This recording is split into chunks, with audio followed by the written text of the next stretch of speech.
Hello children and welcome to our this session of English class. मी मानसी तुमच्या सर्वांचं स्वागत करते आजच्या इंग्लिशच्या या सेशन मध्ये. आज आपण तुमच्या सिलेबस मधला 4th चॅप्टर जो आहे तो वाचूया आणि बघूया की त्याच्यात काय आहे. या चॅप्टरचं नाव आहे अ लेटर फ्रॉम हिंगोली. तर चला वाचूया आणि बघू की हे लेटर मध्ये काय आहे. तर मुलांनो, तुम्ही कधी कोणाला पत्र लिहिलं आहे? नाही तर कधी एखाद्या वेळेस तुम्ही पत्र लिहून बघा की किती मज्जा येते त्याच्यामध्ये. अ लेटर फ्रॉम हिंगोली असाच एक पत्र आहे जो की एका मुलांनी आपल्या मामाला लिहिलं आहे. तो मुलगा काही दिवस आपल्या मामाकडे जाऊन राहिला आणि मग जेव्हा तो परत आपल्या घरी आला तर त्याला त्याची आठवण आली आणि अशा प्रकारे त्यांनी ते पत्र लिहिलं मामाला सांगाय करता की त्यांनी तिथे किती मजे केले आणि तो किती मिस करतो त्या सगळ्या गोष्टींना.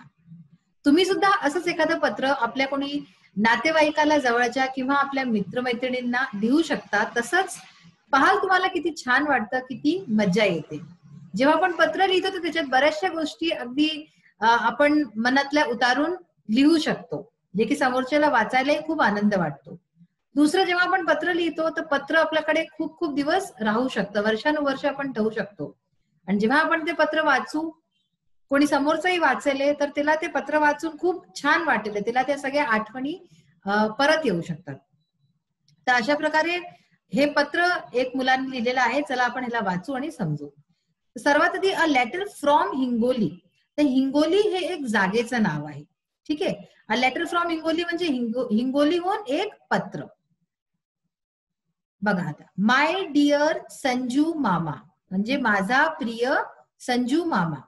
ठीक आहे, हे त्याच्या मुलाचा मामाचं नाव आहे. ह्याच्या आधी तुम्ही इकडे बघा की इकडे जागेचं नाव लिहिलं आहे आणि इकडे ही डेट लिहिली आहे. कधी पण तुम्ही पत्र लिहाले तर सर्वात आधी तुम्हाला असं जागेचं नाव जिथून तुम्ही हे पत्र लिहिताय, ठीक आहे ना. सपोज तुम्ही मुंबईतनं पत्र लिहिताय तर इथे मुंबई आणि मग ज्या डेटला तुम्ही पत्र लिहिताय ती डेट लिहाल तुम्ही. जसं हे 9th जून 2015. तर ही त्याची डेट, ही त्याची तारीख लिहिलेली आहे. पहिले जागा मग तारीख असं हे लिहायचं असतं इकडे राईट हँड साईडला. मग त्याच्यानंतर आपण ज्यालाही कुणाला पत्र लिहितोय त्याचं नाव संबोधित करून. आता सपोज इथे यांनी संजू मामाला पत्र लिहिलंय. संजू मामा म्हणजे अगदी कसा मामा म्हणजे कोण, आपल्या अगदी जवळचा ना, खूप आपल्या जवळचा, आपण ज्याच्याशी आपल्याला मन मोकळ्याने बोलू शकू असं. तर म्हणून इथे लिहिलंय माय डिअर. ठीक आहे ना. हा लेटर जो आहे आपण जो वाचणार आहे ह्याला म्हणतात इनफॉर्मल लेटर. काय म्हणतात त्याला? Informal letter. इनफॉर्मल लेटर हा अगदी आपण आपल्या जवळच्या नातेवाईकांना, आई वडिलांना, काका काकू किंवा मित्र मैत्रिणी, आजी आजोबा, असं कोणी एकदम जे जवळचं असेल, ठीक आहे, ज्याच्या बरोबर आपण कोणची फॉर्मॅलिटी नाही करत, अगदी जसं आहोत तसंच बोलतो, अशा लोकांना आपण एक इनफॉर्मल लेटर लिहितो. तर हा एक इनफॉर्मल लेटर आहे. ह्याच्यात बघा सगळ्यात आधी लिहिलं माय डिअर संजू मामा म्हणजे माझा प्रिय. डिअर म्हणजे काय? प्रिय. तर माझे प्रिय संजू मामा, त्याचं नाव लिहिलं. ज्याचंही तुम्ही नाव लिहिता, ज्यालाही तुम्ही पत्र लिहिताय त्याचं तुम्ही नाव लिहाले सर्वात आधी. मग बघा, I have reached Hingoli. Reached म्हणजे काय? पोहोचणं. ठीक आहे. आय हॅव रीच्ड हिंगोली म्हणजे मी हिंगोलीला पोहोचून गेलो. How wonderful were the days we spent at Sagaroli. How wonderful म्हणजे किती छान, किती बढिया. वर द डेज ते दिवस होते. ठीक आहे ना. वर द डेज, आता हे काय पास्ट टेन्सचा सेंटेन्स आहे म्हणजे हे होऊन चुकलेलं आहे, त्या मुलाबरोबर आधीच घटित होऊन चुकलेलं आहे. How wonderful were the days म्हणजे किती छान दिवस होते ते. वी स्पेंट एट सागरोली, जे आपण सागरोली ला बितवले. सागरोली म्हणजे ती जागा जिथे याचा मुलगाचा संजू मामा हा राहतो. ठीक आहे ना. मुलगा जो राहतो तो कुठे राहतो? हिंगोलीला. आणि हे पत्र कुठे लिहिलंय? सागरोलीला. तर सागरोलीला राहतो संजू मामा. ठीक आहे, कळलं? हे स्पष्ट आहे. तर ह्याच्यात म्हणतोय मी हिंगोली पोहोचलो आणि किती छान दिवस होते जे आपण सागरोलीला काढले. आता इथे बघा, हे फर्स्ट सेंटेन्सच्या एंड मध्ये हे जे लागलंय, हा डॉट दिसतोय जो तुम्हाला, हे पहा डॉट तुम्हाला दिसत असेल नीट प्रकारे, हा छोटासा डॉट, ह्याला काय म्हणतात? फुल स्टॉप. ठीक आहे. जेव्हा कोणता सेंटेन्स असतो, स्टेटमेंट असतो, त्याच्या एंड मध्ये हा असा फुल स्टॉप आहे. आणि सेकंड सेंटेन्स काय, how wonderful for the days we spend at Sagaroli. ह्याच्यामध्ये हा जो मार्क लागलाय, असा एक लाईन दिसते तुम्हाला आणि त्याच्या खालती एक डॉट आहे, ह्याला म्हणतात एक्सक्लेमेशन मार्क. काय म्हणतात त्याला? Exclamation mark. हे आपण कुठे लावतो? एक्सक्लेमेटरी, आश्चर्य जिथे असतो, ठीक आहे ना, असे कोणते सेंटेन्स असतात तिथे आपण हा असा एक्सक्लेमेशन मार्क लावतो. तर आता म्हणतोय या इथे काय, तो आश्चर्याने म्हणतोय की किती छान दिवस होते जे आपण सागरोलीला काढले, म्हणून इथे हा एक्सक्लेमेशन मार्क आला आहे. ठीक आहे. Unforgettable moments. ठीक आहे. अनफॉरगेटेबल म्हणजे काय असतं? फॉरगेट करणं म्हणजे विसरून जाणं. ठीक आहे ना, फॉरगेट म्हणजे विसरणं. अनफॉरगेटेबल म्हणजे न विसरणाऱ्या. ठीक आहे ना, जे आपण नाही विसरू शकत कधीच. तर अनफॉरगेटेबल मोमेंट्स, न विसरणाऱ्या मोमेंट्स म्हणजे जे आपला टाइम असतो, जो स्पेंड केला तो टाइम, तर असे न विसरणारा असा आपला टाइम. इथे मग परत पहा तुम्ही एक्सक्लेमेशन मार्क आला. ठीक आहे ना. तर ह्या दोन्ही सेंटेन्स मध्ये काय, तो खूप आश्चर्याने आणि उत्साहित होऊन हे वाक्य लिहितोय, तर म्हणून इथे हे एक्सक्लेमेशन मार्क्स आले. This summer vacation has added so many colourful memories to my life. Summer vacation म्हणजे काय असतं? समर म्हणजे गरमी. ठीक आहे ना, आणि वेकेशन म्हणजे सुट्ट्या. तर या गरमीच्या सुट्ट्या has added so many colourful memories. This summer vacation म्हणजे या गरमीच्या सुट्ट्या. ठीक आहे, वेकेशन म्हणजे सुट्ट्या. Has added so many colourful memories. ठीक आहे. ऍडेड म्हणजे काय? वाढवणं. ऍड आपण करतो ना, सपोज आपण म्हणतो 2+2, तर हे ऍड केलं 2 मध्ये 2, त्याला म्हणतात ऍडेड. ऍडेड ऍडेड म्हणजे कोणत्या गोष्टीला वाढवणं. तर दिस समर वेकेशन हॅज ऍडेड, या गरमीच्या सुट्ट्यांनी वाढवलं. काय वाढवलं? So many colourful memories. किती साऱ्या, सो मेनी म्हणजे खूप साऱ्या, कलरफुल, कलरफुल म्हणजे रंगीन. ठीक आहे ना, ज्यात खूप रंग असेल. आणि मेमोरीज म्हणजे आपल्या ज्या आठवणी असतात, मेमोरीज म्हणजे आठवणी. टू माय लाईफ, माझ्या जीवनात. ठीक आहे, लाईफ म्हणजे जीवन. तर अर्थ काय झाला याच्या, की या समर वेकेशन, या गरमीच्या सुट्ट्यांमध्ये मी माझ्या जीवनात खूप सारे रंगीन, कलरफुल म्हणजे रंगीन आठवणी भरल्या आहेत, आठवणी वाढवल्या आहेत. ठीक आहे. संजू मामा, आय रिअली मिस सागरोली. तर इथे परत तो मुलगा म्हणतोय, संजू मामा, मी खरोखर, रिअली म्हणजे खरोखर, सागरोलीला खूप मिस करतो. मिस करणं म्हणजे समजतं ना, की आपण, आपल्याला कुठली खूप आठवण येते, तर त्याला आपण म्हणतो की आय मिस. ठीक आहे, तर आय मिस सागरोली, तर मला खूप आठवण येते खरोखर आणि मी मिस करतो तिला. तर हा पहिला पॅराग्राफ झाला. सेकंड पॅराग्राफ बघा, ऍट सागरोली म्हणजे की सागरोली मध्ये, या सागरोलीला I enjoyed swimming in the Manjra river. तर या मुलांनी काय काय एन्जॉय केलं, काय काय मजे केले, आता तो हे सांगतोय. मी जे आहे स्विमिंग, स्विमिंग म्हणजे तैराकी. ठीक आहे ना, तर मी तैराकी, मंजरा रिव्हर म्हणजे मंजरा नदी, ते मंजराची नदी आहे, तिथे मी तैरलो आणि त्याला खूप एन्जॉय केलं. Playing with Tejas and Avadhoot.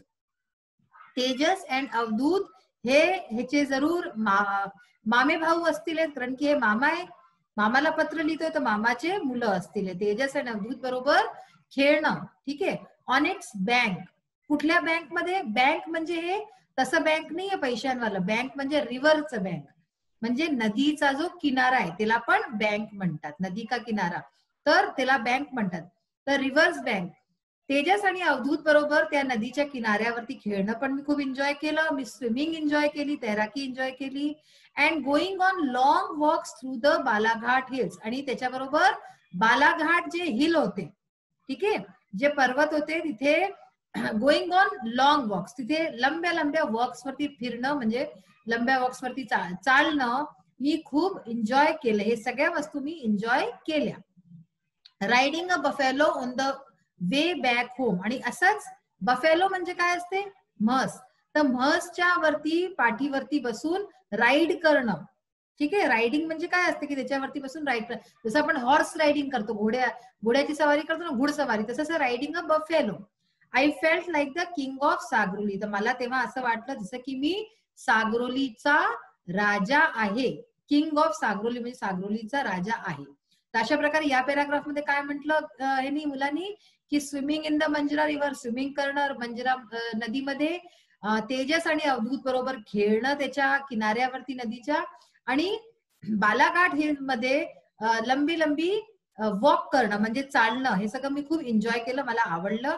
ह्याच्या बरोबरच बफेलो वरती आणि म्हसवरती बसून राईड करणं on the way back home, घरी जाताना हे करताना पण मला असं राजासारखं प्रतीत झालं. तर आज आपण एवढंच वाचूया आणि बाकीचं आपण नेक्स्ट सेशन मध्ये बघू की आणि त्याच्यात पत्रमध्ये काय लिहिलं आहे. आता आपण जे आहे ह्याच्यात जे एक्सरसाइज आहे ती पण एकदा बघून घेऊ. आता आपण जी आपली फर्स्ट एक्सरसाइज होती क्वेश्चन आन्सर्सची त्याला बघूया. पहिला क्वेश्चन होता वेअर डज रमन लिव्ह.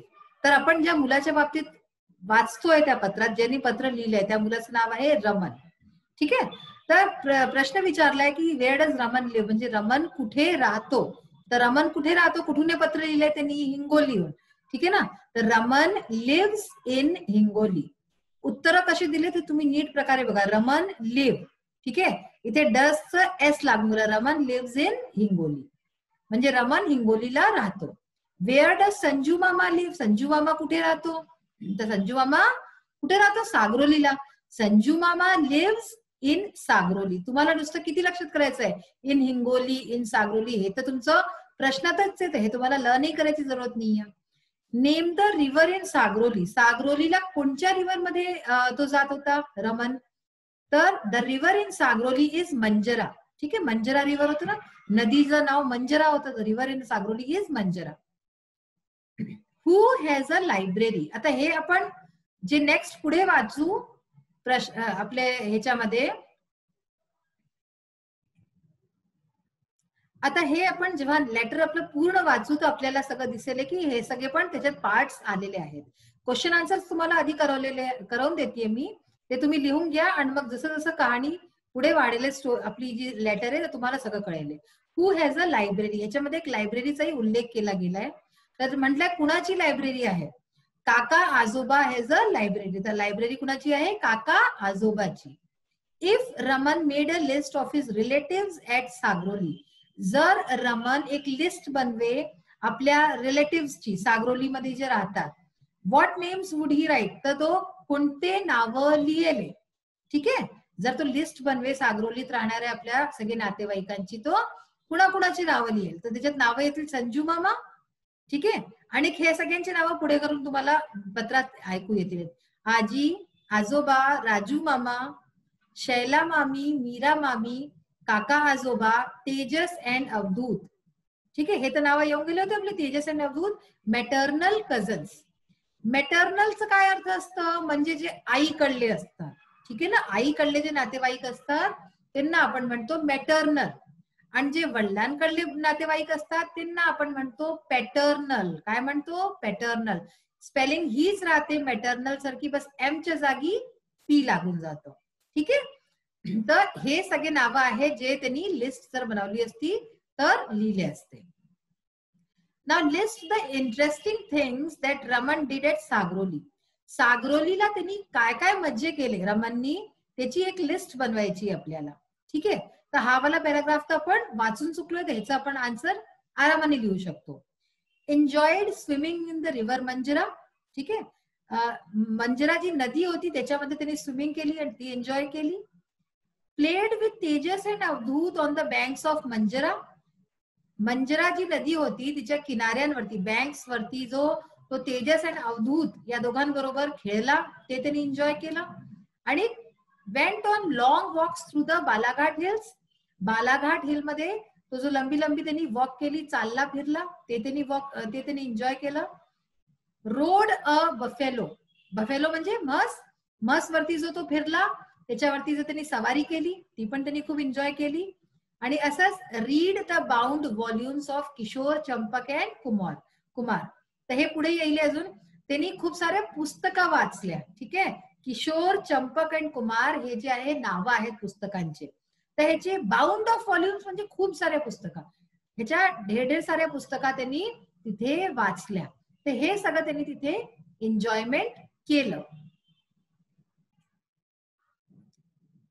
तर आज आपण शिकलो की बेसिकली पत्र कसं लिहायचं. पत्र लिहायची सुरुवात करणं मी तुम्हाला सांगितलं. डेट कशी लिहायची, जिथून पत्र लिहितोय त्या जागेचं नाव लिहायचं. आपण संबोधन कसं कसं करायचं. भाई कुणाला पत्र लिहिलं माय डिअर जसं करून लिहिलं होतं तसं करायचं.